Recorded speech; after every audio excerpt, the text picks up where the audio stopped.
This is Negotiate X TV.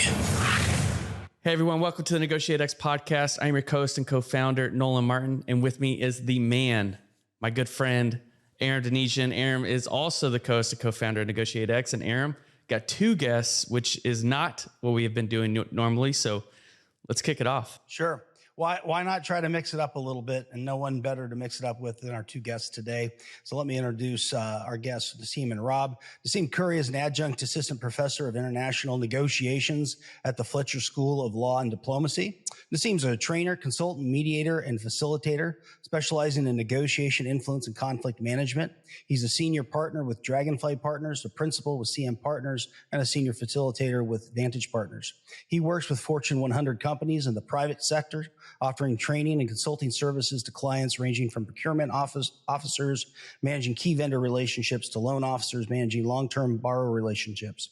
Clients come from the manufacturing, energy, consulting, and banking industries. In the public and NGO sectors, he works with foundations, nonprofits, international organizations, and government institutions, managing strategic planning processes, delivering customized negotiation influence training, and facilitating internal change conversations and initiatives. Clients include Israeli, Palestinian, international diplomats and political leaders, U.S. State Department, U.S. Navy SEALs, U.S. Air Force, the World Bank, and human rights organizations in Northern Ireland.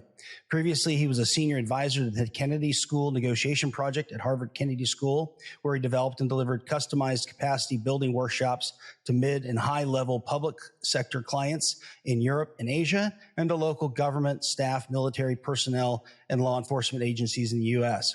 Prior to that, Naseem was the executive director of the Dubai Initiative, HKS, where he served as a bridge between the school and the Dubai School of Government.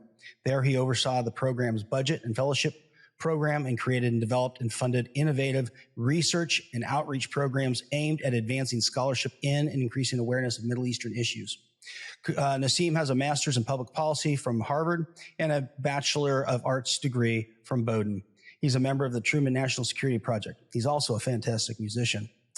Our other guest is Rob Wilkinson. He teaches courses on negotiation and leadership at the Kennedy School of Government at Harvard University and was previously a faculty member of the Fletcher School of Law and Diplomacy at Tufts University.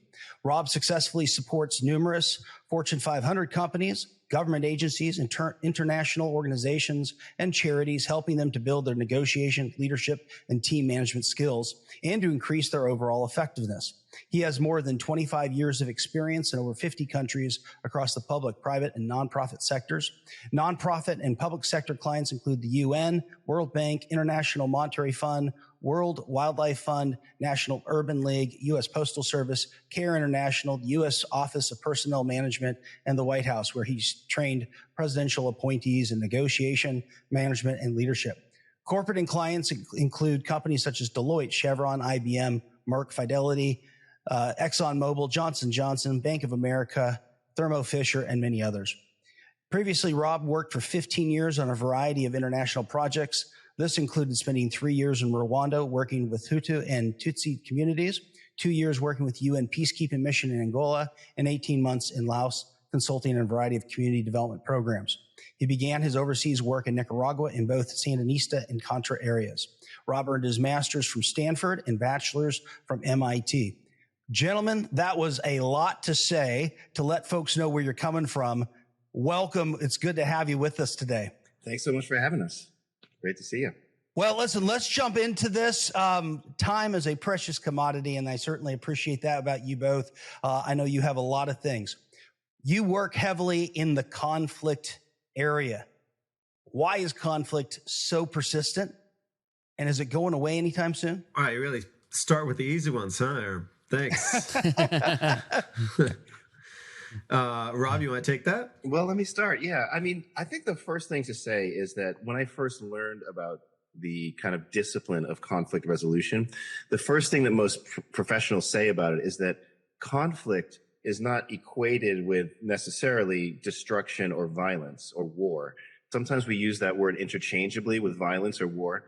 And really, many conflict resolution practitioners start with the idea that conflict is just incompatible goals between different groups trying to pursue their interests. And so the form that conflict takes can be very constructive. One of the principles in, the classic text that so many negotiation people look at, Getting to Yes, by Roger Fisher and William Ury and Bruce Patton, they say, it's a good thing there's conflict. I mean, every economy functions on this difference of opinion. I value this more than the thing you're selling, than $500 or whatever, and the other person values $500 more than the thing they're selling, and so that's actually good for us.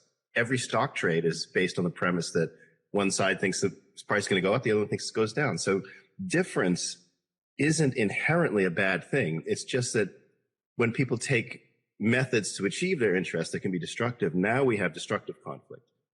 So conflict by definition isn't going away ever, because human beings function like that. It's the management of conflict in a more constructive way that we're working to build capacity for in all these different environments. Yeah, it's also, I think, the perception of conflict that drives a lot of behavior, right? So one thing that always strikes me is that a lot of historians and experts have said that right now we live in one of the more peaceful times in human history, and it sure as hell doesn't feel that way. And so the perception of conflict is something that often drives our behavior because of this, because it does not feel safe, because it feels like there's a lot of conflict in the world. To Rob's point, unproductive conflict in the world. Then it feels like we're sort of out of control, or we're living in this heightened sense of anxiety, and we're not quite sure what to do with ourselves. But that's largely a function of perception. So conflict has that ability to sort of play with our emotions as well, and not just sort of exist on its own, but it's the perception of it that sort of drives us. You mentioned kind of this perception piece. Is our response to conflict simply biological? Is it the fight or flight response? Is there more to it? Why are we so uncomfortable with something that, as you both have said, is natural and doesn't have to be perceived as a negative thing? I don't think if you ever just go on Twitter, you will find people are definitely not uncomfortable with conflict, right? People are very happy to engage in conflict. And just like any other human trait, I think there is different aptitudes, different ways in which we ways in which it lives inside of us, ways in which we deal with it, some of which we are born with, some of which we need to cultivate. So I think there's this combination of nature, nurture. I think sometimes people treat the scientific sort of physiological aspect of this, like Aram, you mentioned fight or flight, right? There are absolute, as we all know, and there's tons of research on it, there's physiological things happening in our body that makes perhaps us more conducive to conflict in an unproductive way. And I think sometimes that's just used as a crutch. Sometimes people say, well, we have this fight or flight response and we've got cortisol pumping through our veins, and therefore I'm out of control. I can't do anything about this. That's just the body, and I have nothing to do with that. And, I would challenge that. I would say that, sure, there's things that we definitely cannot control, and there's plenty that we can control, and there's plenty of work that we can always do. So I like to think that I still have a shot at the NBA, right? But I'm in my 40s and I'm 6 feet tall and have a bad back. I'm sort of, there are these natural things that are limiting me, and I can always get better at basketball, right? There's always room for improvement. I can always get better at the actual skill itself. So I'd like to think that it's that balance of nature and nurture, as we think of conflict, as with anything else. My propensity to have or engage in conflict productively is similar to my abilities as a basketball player. Sorry, I just got to say, I'm so looking forward to seeing Naseem on the basketball court after that. It's ugly. I've seen him shoot a few shots too. He's not bad. All right. Let's check Thanks, it out. Aram. I'll take. So a follow-up from that is just, so if conflict can be good, and we've said that already, how, this is a podcast for leaders and how they're able to kind of take the skills that we teach them and kind of implement it in their lives or in their businesses or anything like that. So how can a leader manage conflict if it's so good? And what are some of the keys to success for leaders?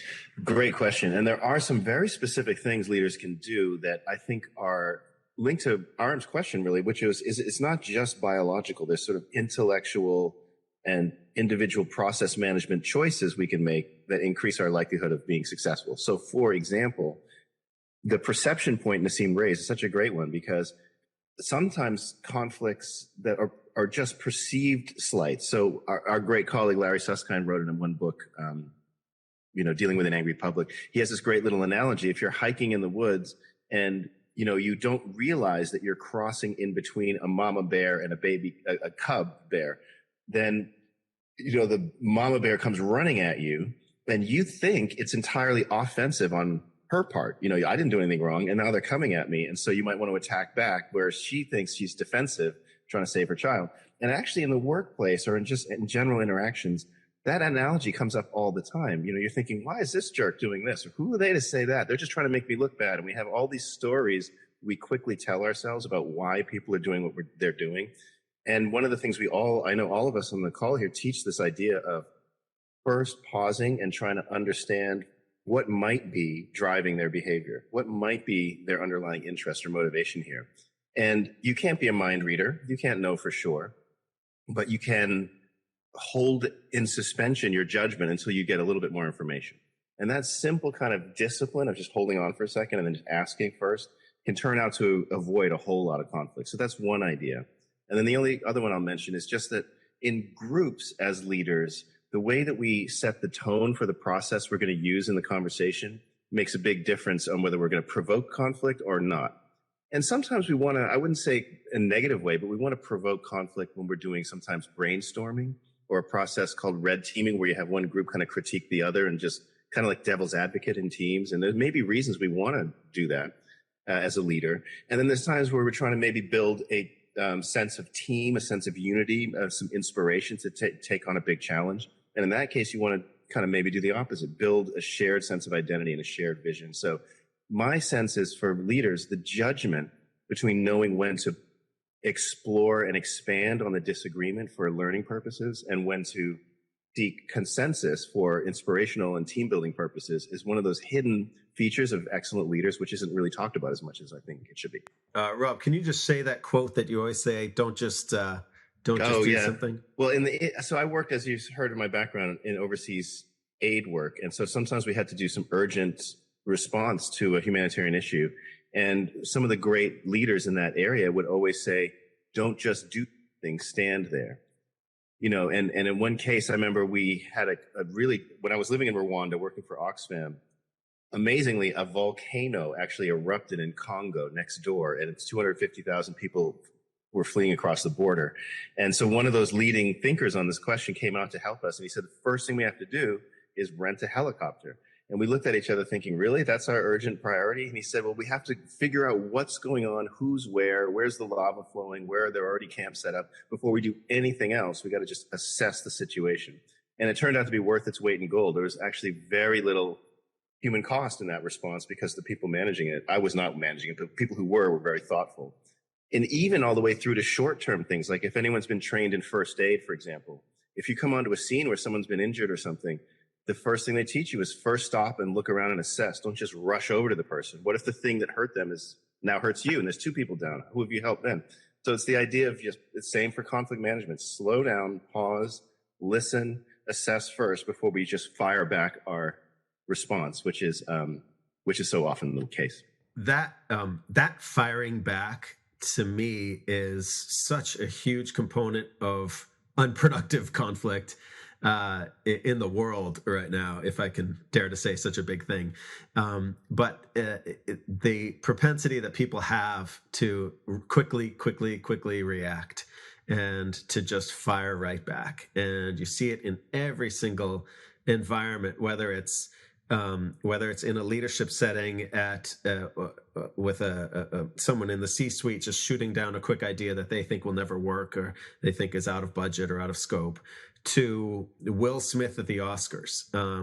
And every single instance of conflict that we see and that we work with within organizations or within the government or wherever we're doing all this work, I bet, and we haven't actually done this exercise, Rob, but maybe we could pool our clients, and I bet we could look at conflict within that, unproductive conflict, and point to certain instances where someone fires back unproductively. They are reactive. They do this without thinking. They rely on impulse to do it, and it leads to a worse place than they were before. And so that's just something I think we tend to undersell in general. I think we often talk about conflict as a whole, or conversations as a whole, or difficult dynamics in an organization, when in actuality it oftentimes comes back to our tendency to just fire back very quickly in very specific moments. I'd like to highlight kind of two things that you had said there, just because I think it hugely beneficial for the group, and that's tactical patience. So this was definitely something I learned during my special operations time in the U.S. Army. It served me incredibly well for the next 7 years of being a leader. So, incredibly important for what y'all mentioned, and the application across industries is very vast. And then the second thing you had mentioned, just to reiterate, is to be tough on the problem. Soft on the people. Roger Fisher, yeah. To be tough on the problem and soft on the people. And as we have differing viewpoints, especially in a situation that's going to be, raise conflict, or at least be have some conflict within it, I think that's really important that you kind of highlighted there, Rob. So I wanted to go to both these points. The holding judgments. Withholding judgment is a hard thing to do, and you hit it right, because we have a tendency for action. It seems that when we do that, our assumptions are often wrong. Thoughts about why that is? Why are we so affected by biases? Is it nurture? Is it nature, Naseem? Going back to something you said earlier, is it our family story and where we come from? Why do we get that so wrong? And that's part one. Part two is, how do you convince somebody who says, I don't care about how they see things? I don't care to pause because I know I'm so right. How do you answer those two things? Again, Aram, with the small questions. Just the small ones for you. Yeah. Maybe I'll take a shot at the first one. Not necessarily take a shot, but just reference something. So there's this great book by Robert Sapolsky, who is a neuroscientist who wrote this big old long book called Behave. And it talks all about why we do the things we do. Simple as that, right? And a lot of brain science, a lot of science in general. One thing that's really cool about this book is that it's structured in the sense of we are led to our decisions, and we are led to behave the way we do based on sort of, and he looks at it sort of how big the window is that you're looking. So I'm not being articulate here. Basically, right before the moments that something happens, there's a certain set of things that happen that lead you to that decision. But also 30 years before, there's a lot of things that had led you to that exact moment. A week before, there are things that led you to that exact moment. I'm thinking about the sort of all the way from, as you say, sort of experiences you've had since when you were a child, all the way to whether you had lunch that day. And there's that famous Israeli study around judges who were less favorable to defendants simply because they hadn't had lunch that day. And you should be careful of what time your court appointment is. If it's right before lunch, watch out.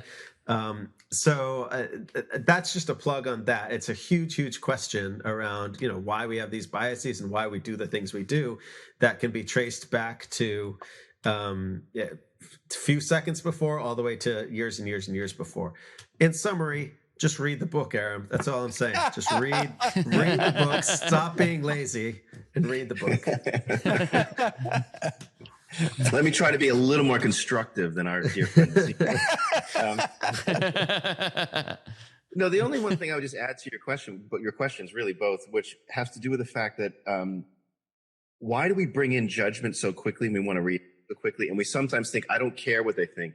Well, the way we've evolved, I mean, I know all of you on the call know this, but the way we've evolved as human beings, for millennia, our lives didn't change that much. We were just hunters and gatherers, and then the world exploded in a whole different way with the Industrial Revolution. But before that, we didn't, need all the things we're talking about as much. Our lives didn't, if you're, a hunter gatherer and you hear a rustle in the bushes, Nolan's point about tactical empathy, like that wasn't part of the existence then. You didn't think, I'm curious what's going on in those bushes. It might be that, you just ran.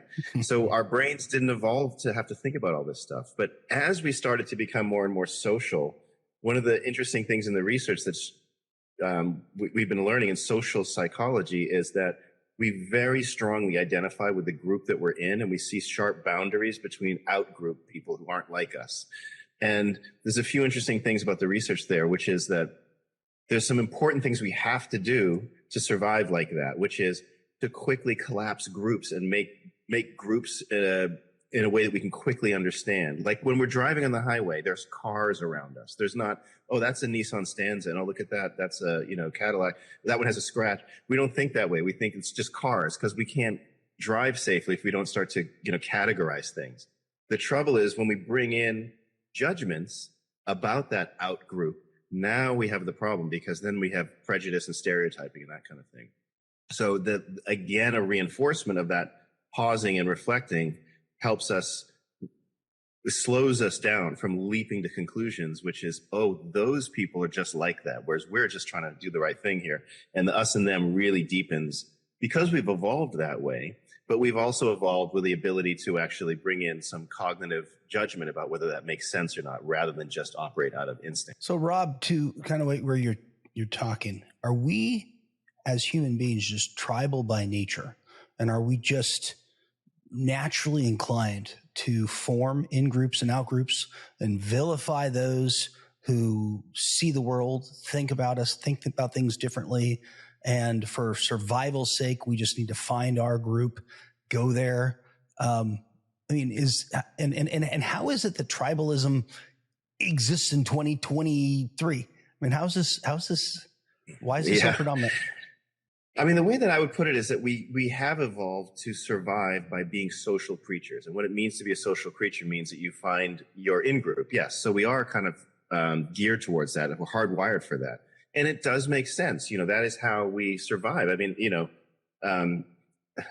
yet another book references, there was a kind of a famous book that is by Jared Diamond that looks at the history of how human beings evolved, basically. And the long sort of millennia version of how we kind of became who we are. And, there was a period as hunter-gatherer, or even as individuals, we didn't have to worry about, you just picked berries, let's say. But now you may have a choice where now that we can get together and hunt, we could kill a, mastodon or something and then eat for several days, or we might get nothing and have no food to eat.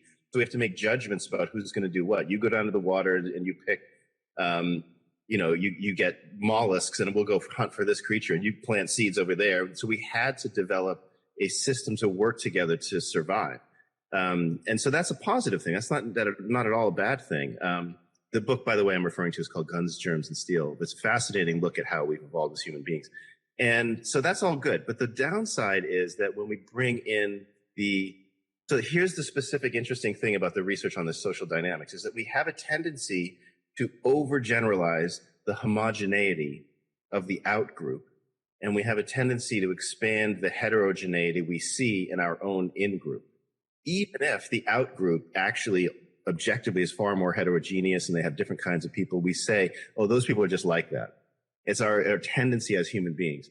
So the intellectual effort to override that tendency is basically at the heart of what we teach and train people on and sort of try to educate students about, is tools and techniques to use your cognitive part of your brain to override the instinctive part that falls into these us and them categories, basically. Hey everyone, Nolan here. Had a great conversation with both Naseem and Rob. We're going to have to end it. If you haven't already, please rate, review, and subscribe to the podcast, and join us next week for part B of this episode. Hey, thanks for checking out this video on Negotiate X TV. If you found any value at all, please hit the subscribe button, hit the notification icon if you want to be notified of future videos. And then we also have a couple videos over here that you might be interested in checking out. If you and your small business, your team are looking to get negotiations or leadership training, then you can head over to negotiatex.com and learn more about the coaching services we offer. Thanks, and I'll see you over in the next video.